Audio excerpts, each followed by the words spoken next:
नमस्कार, मैं हूं पवन त्यागी। लोकसभा चुनाव के एग्जिट पोल आए हैं और आप सबने देख ही लिया कि उस एग्जिट पोल में एक भी चैनल, एक भी एजेंसी ऐसी नहीं है जिसने ये बताया हो कि कांग्रेस को 200 से अधिक सीटें मिल जाएंगी। लेकिन कांग्रेस के मल्लिकार्जुन खड़गे जो कि अध्यक्ष हैं और उसके बाद राहुल गांधी वो बयान दे रहे हैं और उनसे जब ये पूछा जा रहा है कि आपकी कितनी सीटें आ रही हैं तो वो कह रहे हैं कि साहब 295 आ रही है। अब ये 295 नहीं कहा, उन्होंने क्या कहा? उन्होंने पत्रकार से बात करते हुए कहा, सिद्धू मूसेवाला का गाना नहीं सुना है 295। अब ये बहुत बड़ी एक बात है, किसी ने इस पर गौर नहीं किया कि राहुल गांधी ने आखिरकार सीट कितनी आएगी इसका जवाब देने में 295 बोलने के बजाय सिद्धू मूसेवाला का जिक्र क्यों किया है। अब आप समझिए किस तरह की सोच राहुल गांधी की है और वो क्या करने जा रहा है, इस बयान से समझ में आता है। इंटेलिजेंस के पास पहले से ही इस बात की खबर है, हमने इस पर वीडियो की है, कई चैनलों पर इस बात की चर्चा है, सोशल मीडिया पर भी पिछले काफ़ी दिनों से चर्चा है। और आप अगर देश से प्रेम करते हैं और देश के जिम्मेदार नागरिक हैं तो आपके ऊपर भी ये जिम्मेदारी है कि इस जानकारी को देश की जनता तक पहुंचाएं कि देश के अंदर जो ये विपक्षी पार्टियां हैं, इन लोगों ने तय कर लिया है कि ये इसी तरह जनता का दिया हुआ मैंडेट, यानी आपने हमने जो वोट डाला है, अपनी मर्जी से सरकार को चुना है, उस मैंडेट का मजाक उड़ाएंगे, उसको नकारेंगे और ये कहेंगे कि ये जो लोगों ने वोट दिया है इसको हम नहीं मानते, ईवीएम में गड़बड़ी हुई है, चुनाव आयोग ने गड़बड़ी की है और सरकार तो इंडी गठबंधन की बननी चाहिए थी।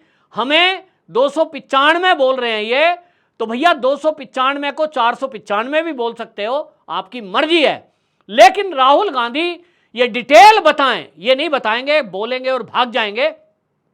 ये जो इनके प्रवक्ता हैं जयराम रमेश ने बाकायदा प्रेस कॉन्फ्रेंस करके कहा, जिसके अंदर पवन खेड़ा भी बैठे थे, और वो ये कह रहे हैं ये तो आंकड़े गलत हैं, ये तो सारे आंकड़े जो है मोदी मीडिया के हैं, ये तो मोदी जी का बनाया हुआ है। जयराम रमेश पूरी प्रेस कॉन्फ्रेंस करके बाकायदा बड़े जिम्मेदारी से ये बोल रहे हैं कि देखिए ये तो जानबूझ के किया गया है, क्योंकि ये जितने पत्रकारों ने, जितने टीवी चैनल ने, जितने अखबारों ने सर्वे दिए हैं, ये मोदी जी ने पैसे दे के करवाए, यानी वो सबको बिकाऊ समझ रहे हैं। ये पत्रकारों का भी अपमान है, न्यूज चैनलों का भी अपमान है, और वो खुलकर कह रहे हैं कि ये तो भारतीय जनता पार्टी के आंकड़े हैं जो चैनलों ने प्रसारित किए हैं कि मोदी जी 350 से 400 सीटें एनडीए पा रहा है। अब आप समझिए इनके पीछे की सोच क्या है। और ये क्या कह रहे हैं? कह रहे साहब ये इसलिए है कि ताकि ये 400 गाएंगे, उसके बाद ईवीएम में गड़बड़ी कर दी जाएगी, वो ईवीएम में इतनी गड़बड़ी कर दी जाएगी कि वो आंकड़ा 400 पहुंच जाए, और इसीलिए ये बेईमानी से सरकार बनाएंगे। अब आप सोचिए, उनकी सोच देखिए। मैंने एक्स पर एक पोस्ट लिखी है, लेकिन ये कांग्रेसी सोचते हैं कि ये ज़्यादा चतुर हैं, ये देश में दंगा फसाद कराएंगे और जनता समझेगी भी नहीं। लेकिन अब समझ रही है, क्योंकि सोशल मीडिया पे काफ़ी दिनों से ये चर्चा चल रही है। इंटेलिजेंस के पास ये खबर है कि ये ईवीएम में गड़बड़ी, चुनाव आयोग में गड़बड़ी, ये करके कई जगह दंगा फसाद कराने की कोशिश करेंगे, जैसे इन्होंने सीएए पर झूठ बोलकर देश के मुसलमानों को सड़कों पर उतार दिया था। इसी तरह एक बार फिर से ईवीएम का रोना रोकर ये जनता को सड़कों पर उतार कर दंगा फसाद कराने की कोशिश करेंगे, ऐसा इंटेलिजेंस के पास इनपुट है। मेरा एक सवाल है, ये जो कांग्रेसी लोग कह रहे हैं कि ईवीएम में गड़बड़ी कर दी जाएगी और ये आंकड़ा 400 तक पहुंचा दिया जाएगा, एक सवाल ये है कि भाई केरल में बीजेपी की सरकार नहीं है, आंध्र प्रदेश में बीजेपी की सरकार नहीं है, तमिलनाडु में बीजेपी की सरकार नहीं है, तेलंगाना में भी बीजेपी की सरकार नहीं है, कर्नाटक में भी बीजेपी की सरकार नहीं है, पंजाब में भी बीजेपी की सरकार नहीं है, पश्चिम बंगाल में भी बीजेपी की सरकार नहीं है। और ये जो राज्य हैं जहां बीजेपी की सरकार नहीं है, वहां की पुलिस वहां के मुख्यमंत्री के अंडर है। तो भाई आपका अमला, आपकी पुलिस और वो ईवीएम जहां रखी होती हैं उसके अंदर किसी का पहरा नहीं होता है, सब बाउंड्री के बाहर होते हैं, लोकल पुलिस होती है। वहीं के अधिकारी यानी वो जो डीएम है वहां के, वो सब वोटों की गिनती उनकी निगरानी में होगी। तो अगर भारतीय जनता पार्टी गड़बड़ी कराना चाहती है तो क्या यह संभव है कि कोई एक चुनाव अधिकारी या कोई डीएम, वो जो हजारों की संख्या में मशीनें रखी होती हैं राज्यवार, जिलेवार, उनमें गड़बड़ी करा देंगे? जयराम रमेश ने प्रेस कॉन्फ्रेंस में चुनाव आयोग पर एक आरोप लगाया, और चुनाव आयोग नहीं, वो अमित शाह पर आरोप है। उन्होंने कह दिया कि अमित शाह ने 150 डीएम के साथ डायरेक्ट बात की है। अब ये बहुत बड़ा आरोप था, प्रेस कॉन्फ्रेंस में कहा, और उनको ये कहा है कि वो चुनाव में गड़बड़ी कराएं। समझ रहे हैं आप, ये इतना बड़ा आरोप है कि एक देश के गृह मंत्री पर आरोप है, उसके बाद डीएम को वो ये कह रहे हैं कि 150 डीएम को फोन करके कहा कि आप चुनाव में गड़बड़ी कराएं, तो ये ईवीएम में गड़बड़ी करेंगे। अब इसको लेकर हालांकि चुनाव आयोग ने कांग्रेस को पत्र लिख दिया है, मेल भेज दिया कि आपके संज्ञान में यदि इस तरह का कोई मामला है कि देश के गृह मंत्री ने 150 डीएम को फोन किया है चुनाव को इन्फ्लुएंस करने के लिए, तो आप वो सूची हमें दीजिए, कौन कौन डीएम है जिनसे बात हुई है, हम उसकी जांच कराएंगे। इस पर कांग्रेसियों की सिट्टी पिट्टी गुम है, क्योंकि एक फर्जी मुद्दा आप उठाएंगे, सुर्रा छोड़ देंगे मीडिया में, मोदी को बदनाम करेंगे, अमित शाह को बदनाम करेंगे, और वो सोच रहे हैं कि बच जाएंगे। ये अब होता नहीं है। सोशल मीडिया है तो पूरा ट्रोलिंग होगी कि भाई आप, अब ऐसा नहीं हो सकता कि आप आरोप लगाओ और भाग जाओ, अब आपको सबूत देना पड़ेगा। आपने अगर एक गृह मंत्री पर यह आरोप लगाया कि 150 डीएम को उन्होंने फोन किया, तो भाई जिस डीएम के पास अमित शाह का कॉल आया होगा, उनके सचिव का कॉल आया होगा, वो फोन नंबर होगा, कॉल डिटेल होगी।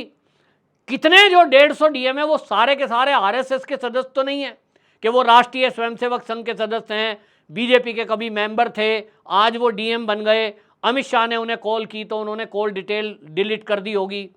अब चुनाव आयोग में कंप्लेंट गई है तो वो डिटेल भी निकल जाएगी। लेकिन अगर कांग्रेसियों ने झूठ फैलाने की कोशिश की है और कांग्रेस कोई षड्यंत्र रच रही है, निश्चित रूप से इस पर कार्रवाई होनी चाहिए, और चुनाव आयोग इस पर एक्शन ले रहा है। इनको लगता है कि हम कुछ भी झूठ बोलेंगे, सीए की तरह दंगा कर देंगे, हम जिस तरह से हमने किसान आंदोलन खड़ा कर दिया उस तरह से दंगा फसाद करा देंगे, और इस देश में अराजकता फैलाएंगे और कहेंगे ये चुनी हुई सरकार बेईमानी है, मोदी तो प्रधानमंत्री बन ही नहीं सकते थे। तो इन कांग्रेसियों से एक और सवाल है, और वो सवाल ये है कि ये बताएं, जो कह रहे हैं कि पूरे देश में मोदी के प्रति गुस्सा था, ठीक है, मान लिया मोदी के प्रति गुस्सा था, गुस्सा मेरे मन में भी था बहुत सारी चीजों को लेकर कि भाई मुझे योगी जी का शासन है, उत्तर प्रदेश में बहुत सारी सुविधा है, लेकिन बिजली को लेकर मेरी भी शिकायत है कि मेरे घर में बिजली गर्मियों में बहुत कटौती हो रही है, जो कि नहीं होनी चाहिए। मेरी भी शिकायत है कि बिजली का रेट बहुत थोड़ा सा ज़्यादा है, केजरीवाल जी का रेट तो दिल्ली में बहुत कम है, केजरीवाल जी की बिजली 24 घंटे आती है। लेकिन जब मैं वोट डालने जाऊँगा, मेरे अड़ोसी पड़ोसियों से मेरी बात हुई, हमने कहा भाई बिजली बहुत जा रही है, तो आपने तो योगी जी के विरोध में ही बीजेपी को वोट नहीं किया होगा, किसी अन्य पार्टी को किया होगा। लोगों का कहना यह था कि देश के प्रधानमंत्री का चुनाव है, तो प्रधानमंत्री के चुनाव में हमने ये विचार करा वोट डालने के पहले कि भाई ऑप्शन क्या है। एक तरफ मोदी है, दूसरी तरफ इंडी गठबंधन है, जिसका नेता प्रधानमंत्री के लिए कौन है, वो है राहुल गांधी। क्योंकि जयराम रमेश जी ने 5 चुनाव के चरणों के चुनाव होने के बाद ही ये घोषणा कर दी, जिसकी सबसे ज़्यादा सीट आएगी इंडी गठबंधन में, प्रधानमंत्री उसका होगा। तो निश्चित रूप से जब वोट डालने के लिए लोग जा रहे हैं, तो ना वहाँ बिजली की समस्या की बात है, ना वहाँ की नाली खड़ंजे की बात है, ना वहाँ महंगाई का मुद्दा है, वहाँ देश का मुद्दा है। ये मेरे पड़ोसियों का और मेरे मित्रों का, मेरे परिवार के लोगों की राय बता रहा हूँ। और उन्होंने कहा कि जब हम ईवीएम पर बटन दबाने जा रहे हैं तो हम प्रधानमंत्री का चुनाव करने जा रहे हैं, ना कि बिजली की समस्या या पानी की या खड़ंजे की समस्याओं को देखने जा रहे हैं। तब ये सोचना होगा कि देश का प्रधानमंत्री कैसा हो। तो उसमें जो लिस्ट है, उस सूची में मैं ये नहीं कह रहा हूं कि राहुल गांधी के अंदर कोई गुण ही नहीं है, मैं ये भी नहीं कह रहा हूं कि केजरीवाल जी के अंदर कोई गुण ही नहीं है, बहुत पढ़े लिखे हैं, निश्चित रूप से गुणवान व्यक्ति हैं। लेकिन कंपैरेटिवली लोगों ने, अधिकतम लोगों की मैं बात बता रहा हूं, अधिकतम लोगों की राय में ये राय उन्होंने रखी कि मोदी हमें उन सब में सबसे अच्छे दिखाई दिए, और इसलिए उन्होंने मोदी की पार्टी यानी भारतीय जनता पार्टी को वोट दिया। गुस्सा है, योगी जी के प्रति गुस्सा हो सकता है, बिजली नहीं हुई, मेरा ये काम नहीं हुआ, मोदी के प्रति गुस्सा हो सकता है, नौकरी पेशा वालों के लिए भाई इनकम टैक्स में रिबेट कम हुई, पेट्रोल का रेट बढ़ा रहा, कई सारी समस्याएं हैं। लेकिन क्या उसके लिए वो राहुल गांधी को प्रधानमंत्री बनाने को तैयार हैं? उत्तर होता था नहीं। मेरे अड़ोसी पड़ोसी जो रिश्तेदार हैं भाई, उन्होंने तो मुझे यही बताया। जितने मेरी रिश्तेदारियों से बात हुई, मेरे मित्रों से बात हुई, जब उनसे पूछा कि भाई ये बहुत सारी समस्या आप गिनवाते हो, मन में मोदी और योगी के प्रति भी गुस्सा है, तो भाई आपका वोट फिर बीजेपी के विरोध में ही गया होगा। उनका कहना है भाई प्रधानमंत्री का चुनाव है, देश किसके हाथ में सौंप सकते हैं, तो उसमें जब लिस्ट बनती है तो हमें सबसे ऊपर मोदी जी दिखाई दिए, जिनका व्यक्तिगत चरित्र, जिनका राष्ट्रीय चरित्र दोनों इतना उच्च कोटि का है कि उनकी तुलना में बाकी कोई नेता तो ठहरता ही नहीं है। और इसलिए गुस्सा होने के बावजूद भी जनता का वोट, देश के लोगों का वोट, गरीब से लेकर अमीर तक मोदी जी के नाम पर भारतीय जनता पार्टी को मिला है। इसमें अगर ये विपक्षी पार्टियां, राहुल गांधी समझ जाए कि उनको वोट क्यों नहीं मिल रहा है, तो मैं कह रहा हूं राहुल गांधी की जगह मल्लिकार्जुन खड़गे अगर प्रधानमंत्री का चेहरा होते डिक्लेयर, शायद उनको वोट ज्यादा मिलती। अरविंद केजरीवाल अगर प्रधानमंत्री के डिक्लेयर चेहरा होते इंडिया अलायंस के, तो मैं आपको बता रहा हूं, निश्चित जान लीजिए कि ज्यादा वोट होती, ज्यादा सीट इंडिया अलायंस की आ सकती थी। अगर उस जगह कोई ऐसा पढ़ा लिखा व्यक्ति जैसे कि शशि थरूर है कांग्रेस के, वो नेता, ऐसे कई नेता हैं जो कांग्रेस में हैं, जो आम आदमी पार्टी में हैं, जो ऐसे और अन्य पार्टी में हैं, जो वहां प्रधानमंत्री का चेहरा होते तो शायद ज्यादा वोटें मिलती, ज्यादा सीटें मिलती।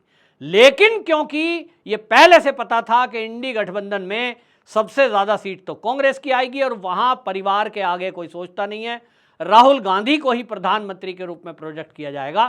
और राहुल गांधी से लोग इतना, मोदी से नफरत जितनी करते हैं ना, आपने कहा कांग्रेसियों ने कि मोदी से बहुत नफरत है, भैया राहुल गांधी से इतना प्यार भी नहीं है कि उनको देश के लोग प्रधानमंत्री बना दें। और इसीलिए कांग्रेस की हालत यह है कि जैसा मैंने कहा 50 का आंकड़ा पार नहीं करेगी। राहुल गांधी जी, आप 295 की बात कर रहे हो ना, इंडी गठबंधन 295 लिख के दे दूं, आप 100-125 से आगे नहीं जाएंगे, और जिसमें कांग्रेस 45 पे अटकेगी। लेकिन आप ये माहौल बना रहे हैं झूठ बोल करके, ताकि जनता को सड़कों पे उतार के दंगा फसाद करा दिया जाए। तो ये देश की जनता आपसे सवाल पूछ रही है, क्वेश्चन मार्क है, मैं आरोप नहीं लगा रहा, कि क्या आपके ये कोई षड्यंत्र है आपका, जो सोशल मीडिया पे बातें चल रही हैं कि आप दंगा कराने वाले हो। इसका जवाब कांग्रेसियों को जरूर देना चाहिए। आपकी क्या राय है, कमेंट बॉक्स में जरूर बताएं। वंदे मातरम।